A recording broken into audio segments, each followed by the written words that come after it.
In late antiquity, the great Christian thinker Augustine had this to say on Roman citizenship. Who now knows which nations in the Roman Empire were what when all have become Romans and all are called Romans?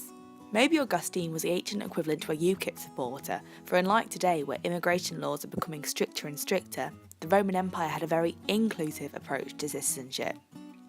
Encouraging a strong feeling of Roman identity was one of the ways it lasted so long, for being Roman meant a love of the emperor and the empire. However, it wasn't all so lovey-dovey. One of the obligations of Roman citizenship was fighting in the Roman army, giving Rome a constant stream of soldiers to fight and defend the frontiers. What this meant for ordinary men was that you could be sent across the world to fight in faraway wars on strange lands at a moment's notice.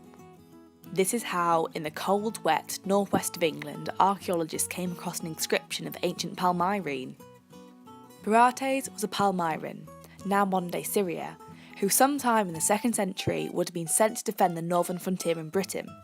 No doubt this would have been a bit of a shock to the system for the poor guy. However, he must have got used to the weather, the strange landscape and life on the frontier because he eventually married and settled down in Britain. The lucky girl in question was Regina, a local slave who was freed by her husband.